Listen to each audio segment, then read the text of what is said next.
여러분들의 삶 가운데서 좀 난처했던 경험이 있다고 하면 어떤 경험이 있겠습니까?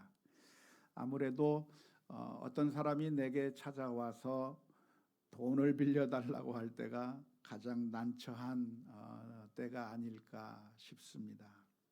급하게 돈이 필요한데 돈 좀 빌려달라고 돈을 빌려주면 얼마 뒤에 분명하게 갚겠다고 말하면서 돈을 빌려달라고 할 때 그 말을 거절하기도 그렇고 그 말대로 빌려주기도 그렇고 굉장히 난처한 경험들을 가지고 있을 거라고 생각이 듭니다. 지금 돈을 빌려가게 된다고 한다면 반드시 갚겠다고 이야기를 하고 있지만 돈이라고 하는 것이 있어야 주는 것이지 그 사람이 착하다고 줄 수 있는 게 아니잖아요. 그 사람이 신용이 없어서가 아니라 그 사람이 나쁜 사람이어서가 아니라 돈이 없으면 못 줄 수밖에 없는 것이기 때문에 지금 현재 돈이 없어서 힘든 그 사람이 얼마 뒤에는 돈이 여유가 있는 사람이 될 거라고 하는 아무런 보장도 없는데 그냥 그 사람의 말만 믿고 돈을 빌려준다고 하는 것은 굉장히 난처한 일이 될 겁니다. 나를 믿어달라, 걱정하지 말고 믿고 빌려주면 내가 갚겠다고 이야기하지만 그 말만 가지고는 믿을 수가 없는 겁니다. 지금도 힘든 이 사람이 조금 뒤에 가면 돈이 많아질 거라고 하는 보장이 없는데 어떻게 그 말만 믿고 돈을 빌려줄 수가 있을까요? 그래서 너무나도 힘든 것이죠. 믿음이라고 하는 것이 어쩌면 이렇습니다. 믿음이라고 하는 것은 지금은 눈에 보이지 않고 지금은 아무런 증거가 없는 것 같지만 믿어달라고 하는 것이 믿음이거든요. 그래서 어쩌면 불신자들이 우리 크리스찬들을 바라보는 관점이 마치 그런 관점으로 우리를 바라볼 가능성이 많습니다. 어쩌면 그렇게 증거가 아무것도 없는데 믿을 수가 있느냐? 천국과 지옥을 다녀온 적도 없고 경험한 적도 없으면서 어떻게 천국과 지옥이 있다고 하는 사실을 믿을 수 있으며 하나님을 실제로 본 것도 아니고 경험해 본 것도 아닌데 하나님이 있다고 하는 사실을 어떻게 믿을 수 있으며 예수님을 만난 적도 없는데 그 예수님께서 십자가 위에서 못 박혀 죽으신 것이 바로 나를 위해서 죽으신 죽음이었을 뿐만 아니라 그 예수님께서 부활하셨고 승천하셨다고 하는 사실을 믿는 크리스찬들을 본다고 한다면 불신자들은 도무지 이해할 수 없는 것이라고, 저 사람들은 맹신자요, 뭔가 문제가 있는 사람이라고 생각하기가 쉽습니다. 오늘 우리가 출애굽기의 말씀을 지난주에 이어서 살펴보게 되었는데요, 오늘 본문에서 등장하는 이야기도 그와 비슷합니다. 오늘 본문의 말씀은 바로를 찾아갔다가 그리고 이스라엘 민족을 보내어 달라고 요청했다가 보기 좋게 거절을 당한 그 모세에게, 그래서 이런 이스라엘 민족으로부터 원망을 듣고 낙심해 있는 모세에게 들려주셨던 하나님의 말씀이 오늘 읽은 본문의 말씀입니다. 모세가 바로왕 앞에 나갈 때까지만 하더라도 모세는 정말 자신 있고 담대하게 나아갔습니다.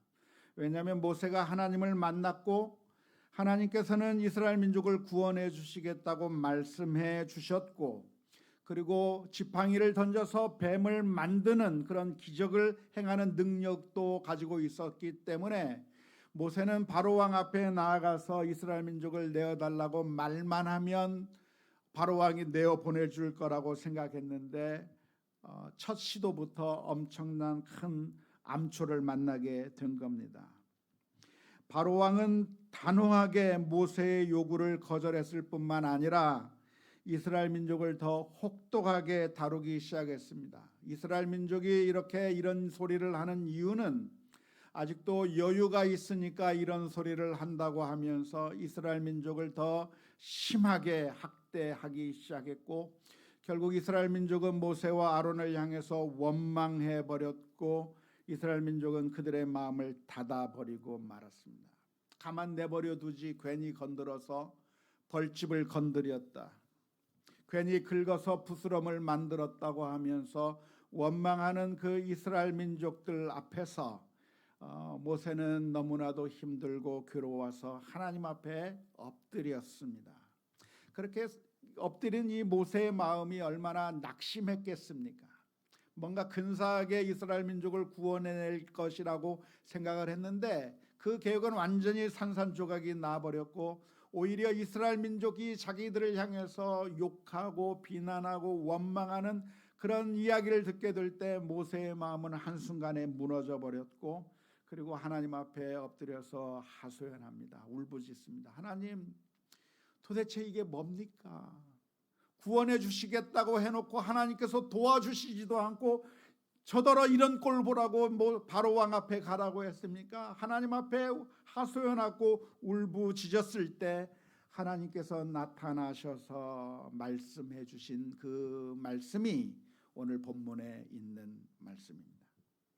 그런데 이 본문의 말씀을 우리가 1장 1절서부터 9절의 말씀까지 읽었는데요, 이 긴 말씀을 한 문장으로 요약한다고 하면 하나님께서 무슨 말씀을 해주신 건가요? 모세야, 걱정하지 마라. 바로왕은 너희를 보낼 것이고 내가 강한 능력을 보여주어서 결국 이스라엘 민족은 독립하게 될 거다, 해방하게 될 거다. 너희들은 이 종살이를 끝장내고 이제는 가나안 땅으로 가게 될 거라고 하는 말씀을 하나님께서 해 주셨습니다. 그런데 이 말씀을 읽으면서 뭔가 좀 허전하지 않으십니까? 뭔가 빠진 것 같지 않습니까? 그 뭔가 빠진 느낌이 드는 이유가 무엇이냐면 하나님께서는 아무런 증거를 보여주시지 않았다는 거예요. 그냥 말씀만 하시는 거예요. 말씀만. 마치 돈을 빌리러 온 사람이 걱정하지 마, 나한테 돈을 빌려준다고 한다면 내가 몇 달 뒤에 갚을게, 아무런 것도 증명하지 못하면서 증거를 가지고 오지도, 담보물을 가지고 온 것도 아니면서 내가 나중에 갚을 테니까 돈을 빌려달라고 하는 그런 사람의 말처럼 하나님께서는 이스라엘 민족을 구원해 주시겠다고 말씀은 해주셨는데 아무런 증거를 보여주지 않고 그냥 말씀만 하고 있다고 하는 것이 오늘 본문의 내용입니다. 그래서 어쩌면 이 말씀을 읽으면서 허무하게 느껴질 수 있을 것 같습니다. 어쩌면 우리가 신앙생활하는 것이 이와 비슷한 것 같습니다. 왜냐하면 우리들이 신앙생활하는 것은 아무것도 보이지 않는데, 증거가 없는데 믿는 것처럼 보이기 때문에 그렇습니다. 그래서 불신자들이 우리들을 바라보면 저 사람들은 이상한 사람들이라고, 크리스천들은 정말 맹목적인 믿음을 가지고 있고 아무 증거도 없는 그것을 믿고 있는 어리석은 사람들이라고 비난하는 것과 마찬가지입니다. 뭔가 뚜렷하게 보여준다고 하면 믿을 수 있겠는데, 그런데 아무것도 보이지 않는 겁니다. Show me the money. 돈을 보여주면 내가 움직이겠는데, 뭔가 증거를 보여주면 내가 그것을 보고 따르겠는데, 아무런 증거도 없이 말씀만 하니까, 말씀만 하면서 믿으라고 이야기하니까 그 말을 이해하기가 어려운 거죠.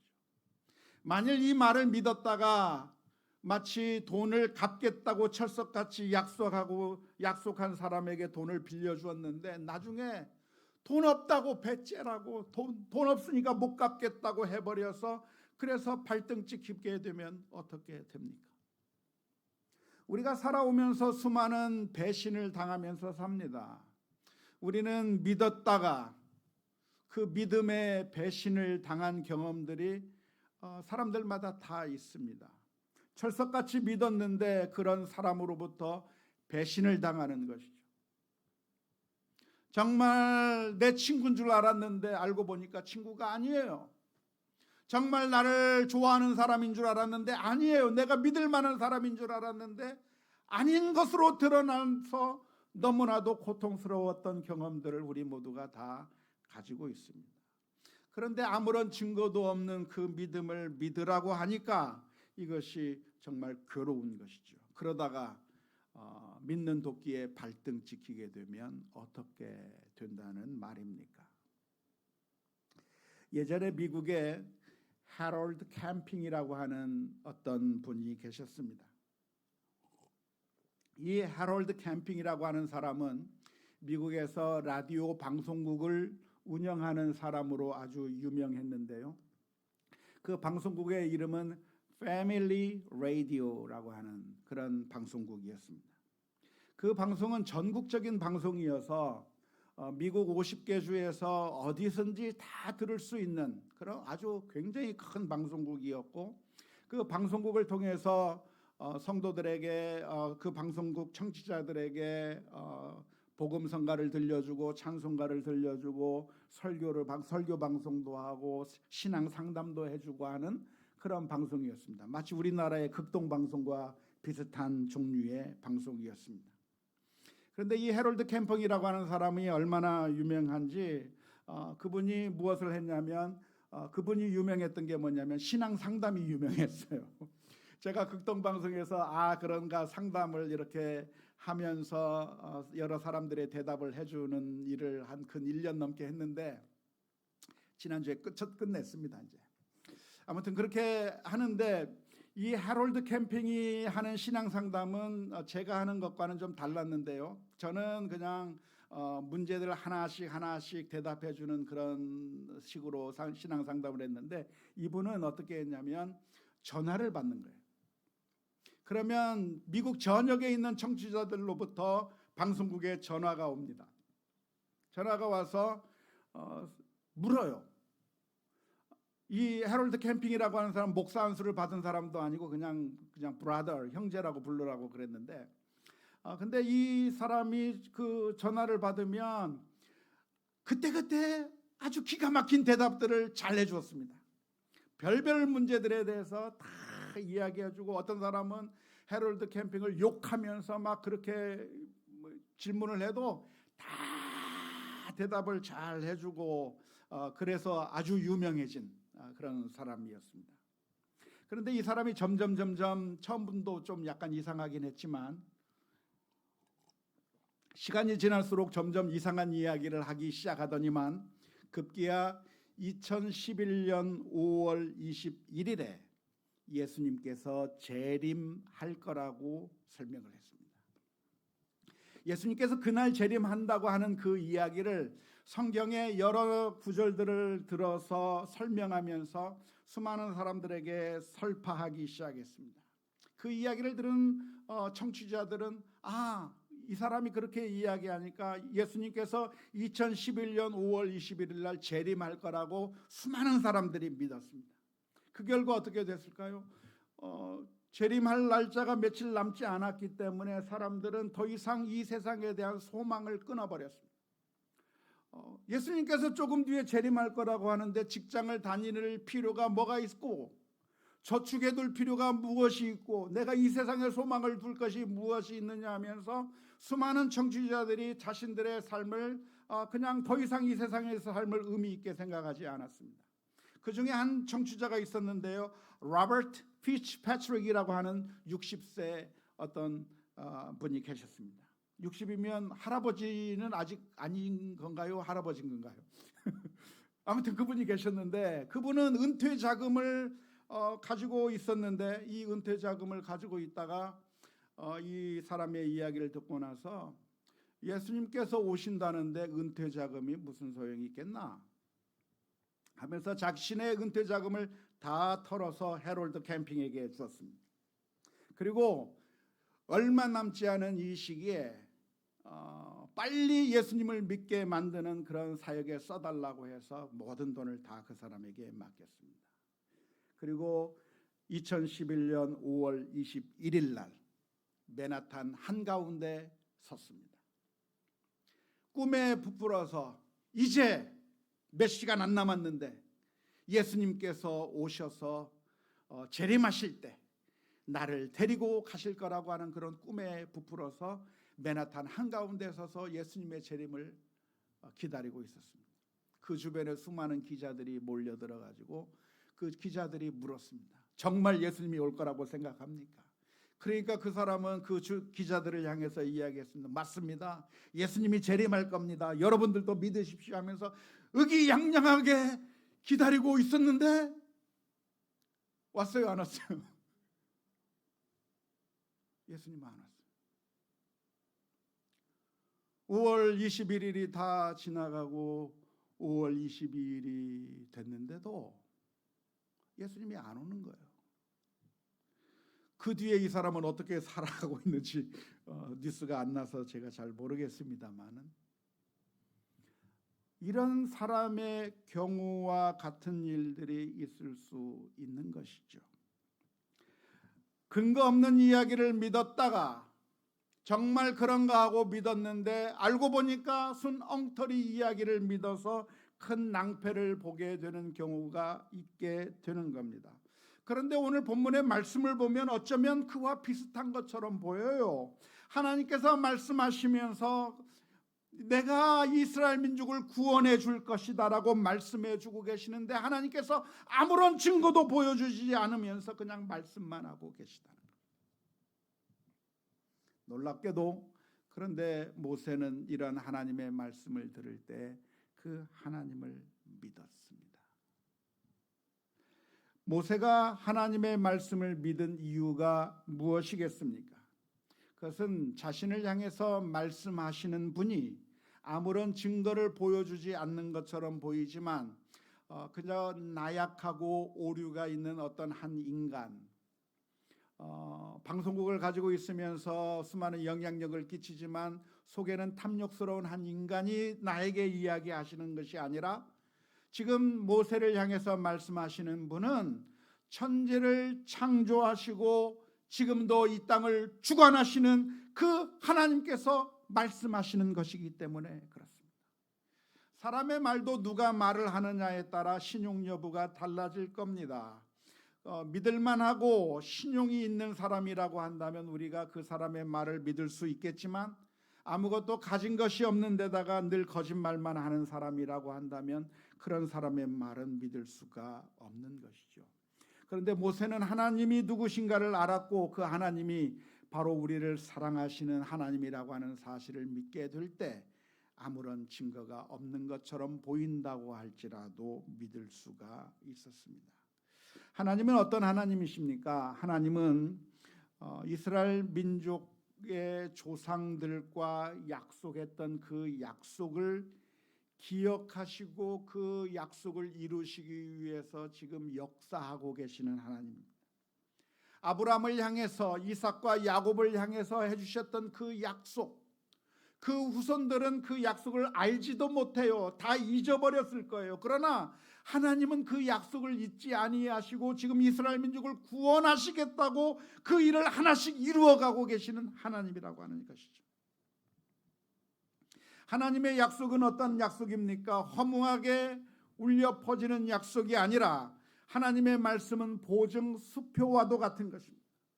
고린도후서 1장 20절 말씀에 보면 이렇게 기록합니다. 하나님의 약속은 얼마든지 그리스도 안에서 예가 되나니 그런즉 그로 말미암아 우리가 아멘하여 하나님께 영광을 돌리게 되느니라. 이사야서 55장 10절 11절의 말씀에서도 이렇게 기록합니다.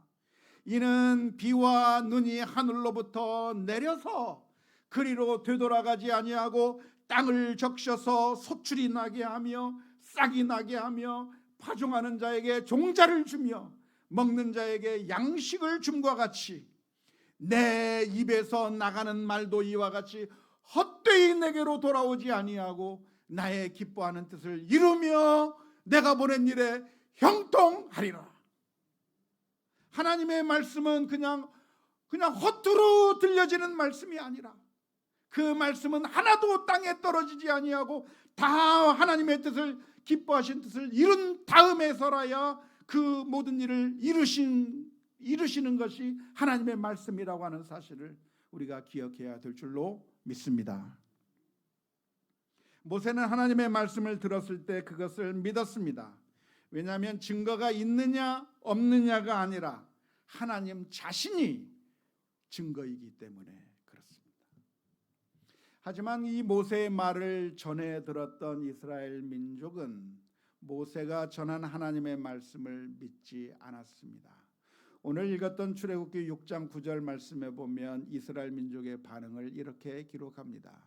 모세가 이와 같이 이스라엘 자손에게 전하나 그들이 마음의 상함과 가혹한 노역으로 말미암아 모세의 말을 듣지 아니하였더라. 이스라엘 민족은 지금 자신들의 눈앞에 바로 왕이 부여한 바로 왕의 그 혹독한 노역을 경험하면서 하나님이 무슨 이야기를 해도 안 믿는 겁니다. 하나님께서는 걱정하지 마라, 내가 너희를 구원해 주시겠다고 말씀해 주셨지만 이스라엘 민족의 눈앞에는 하나님의 말씀은 그저 공허한 말씀으로만 들리고 증거는 아무것도 없고 자신들이 경험하고 있는 것은 너무나도 힘든 일들만 우리들 앞에 펼쳐나가고 있기 때문에 그러한 노역 때문에 하나님의 말씀을 믿을 수가 없었다고 하는 겁니다. 사랑하는 성도 여러분, 이 시간에 한번 질문을 던져보고 싶습니다. 아무리 증거가 없다고 할지라도 믿지 않는 것이 옳습니까? 증거가 있어야만 믿는 것이 옳습니까? 무엇을 믿는 것이 옳을까요?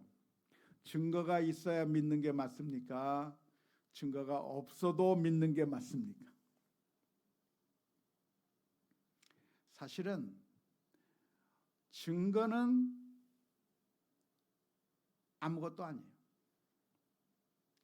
증거가 있는가 없는가가 중요한 게 아니라 우리가 믿을 것은 무슨 기준을 가지고 믿을 것인가, 우리가 믿을 때 믿음의 그 기준이 무엇인가를 우리가 질문을 던져야 될 텐데요. 우리가 믿어야 될 그 기준이 무엇인가, 무엇은 믿고 무엇은 믿지 말아야 될 것인가, 그 기준이 무엇일까요? 그것은 증거가 있느냐 증거가 없느냐가 기준이 아니라 사실은 믿어야 할 것은 믿는 것이고 믿지 말아야 할 것은 믿지 않는 것이 중요합니다. 안타까운 것은 우리들은 믿지 말아야 할 것들에 대해서는 너무나도 잘 믿습니다. 증거가 있기 때문에 믿는 것이 아니라 사람들은 믿고 싶은 것을 믿지 증거가 있기 때문에 믿는 것은 아닙니다. 그런데 이상하게도 정말 믿어야 할 것들은 믿지 못하고 믿지 말아야 할 것들에 대해서는 얼마나 쉽게 잘 넘어가는지 몰라요. 예를 들자면 정치인들은 믿을 대상이 되나요? 안 돼요. 세상에 믿을 거 없는 것이 정치인들인데 놀랍게도 정치인들은 얼마나 잘 믿는지 몰라요. 늘 속고 늘 당하면서도 선거 때 되면 열정적으로 후원하면서 지지해요. 늘 속으면서. 우리가 살아가는 가운데 우리를 행복하게 해줄 거라고 하는 증거가 없는 것임에도 불구하고 우리들은 이것이 우리를 행복하게 해줄 거라고 철석같이 믿는 것들이 있습니다. 그게 뭔가요? 돈이죠. 돈이 우리를 행복하게 해줄 거라고 하는 증거가 없음에도 불구하고 우리들은 돈이 우리를 행복하게 해줄 거라고 믿어버립니다. 공부를 잘하는 것이 우리를 행복하게 해준다고 하는 증거가 없음에도 불구하고 우리는 그게 우리를 행복하게 해줄 거라고 믿어버리는 것이죠. 관광버스에 타고 가다 보면 휴게소에 들르면 누가 올라옵니다.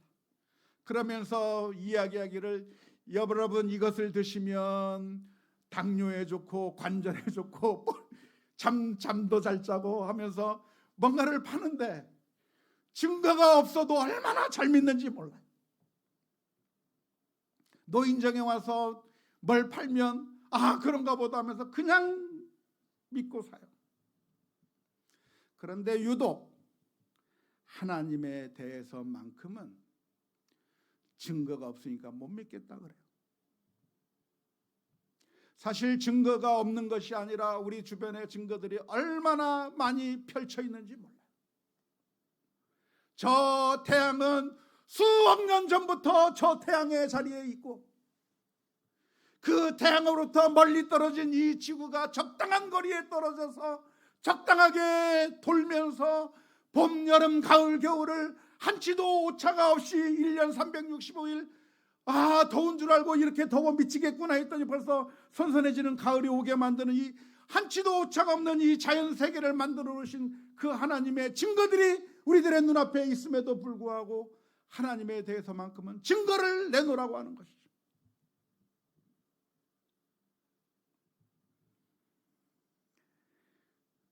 사실 모든 믿음은 증거가 있는가 없는가라기보다는 우리가 믿어야 할 대상은 믿어야 되는 것이 당연한 것이고, 믿지 말아야 할 것은 믿지 말아야 되는 것이죠. 여러분, 여러분의 자녀를 믿으셨습니까? 믿습니다. 왜 믿습니까? 우리 아이가 무엇인가 대단한 사람이 될 거라는 것을 알기 때문이 아니라 그냥 믿어주는 거예요. 남편과 아내를 서로가 믿어주는 거예요. 증거가 있어서가 아니라 갓난아이가 태어나면 그 아이가 어떤 증거가 있다고 그 아이를 믿습니까? 그러나 그 아이를 믿고 그 아이를 사랑하며 기르는 것처럼, 모든 믿음은 증거가 없는 것처럼 보이지만 그러나 그 믿음 가운데 살아가는 것이 당연한 줄로 믿습니다. 이스라엘 민족은 상황이 어려우면 어려울수록 하나님을 철저하게 의지하고 신뢰해야만 했었습니다. 성경에 보면 수많은 사람들이 믿음으로 하나님을 신뢰하며 승리했습니다. 아브라함은 어디로 가야 되는지 모르지만 하나님을 믿었기 때문에 갈 바를 알지 못하고 지시하는 대로 갔습니다. 다윗은 자신이 연약한 존재였지만 하나님을 믿었기 때문에 골리앗 앞에 설 수가 있었습니다. 아무리 증거가 없는 것처럼 보인다고 할지라도 하나님을 믿고 신뢰하고 주님 앞에 나아가는 자가 복된 사람이라고 하는 사실을 믿을 수 있기를 주님의 이름으로 축원합니다. 하나님은 어떤 하나님이십니까? 우리를 사랑하셨기 때문에 그 아들을 십자가에 내어 주시기까지 사랑하신 하나님. 뿐만 아니라 하나님은 어떤 하나님이십니까? 저와 여러분들을 끝까지 믿어주신 하나님. 우리는 악한 자이고 늘 실수하고 늘 잘못을 저지르는 자지만, 그러한 아무런 증거가 우리들에게 나타나지 않았지만, 우리가 완벽한 사람이 될 수 있는 가능성의 증거를 하나도 보여준 것이 없지만 하나님께서는 우리를 끝까지 믿으시고 우리를 사랑하셔서 십자가에 내어주시기까지 사랑하셔서 우리를 구원해 주신 줄로 믿습니다. 사랑하는 성도들, 지금 우리가 만난 이 세상은 지금까지 한 번도 경험해 보지 못한 세상 가운데 우리가 살아가고 있습니다. 앞으로 우리들 앞에 펼쳐질 세상은 어떤 세상이 펼쳐질지 우리는 알지 못하는 상황 가운데 있습니다. 증거들은 없는 것 같고 우리들의 마음을 무너뜨릴 것들만 우리 앞에 있을 수 있습니다. 그러한 마치 풍랑이 있는 바다 한가운데 서 있는 것 같은 그런 느낌을 받는다고 할지라도 하나님이 우리를 사랑하시고 그 옛날 이스라엘 민족을 바로의 압제 가운데서 구원하셔서 가나안 땅으로 인도하셨던 바로 그 하나님께서 우리를 이 죄악의 세상 가운데서 구원하시고 또한 하나님의 은혜의 자리로 인도해 주신다고 하는 그 사실을 바라보면서 믿음으로 승리하는 우리 모두가 다 될 수 있기를 주님의 이름으로 축원합니다.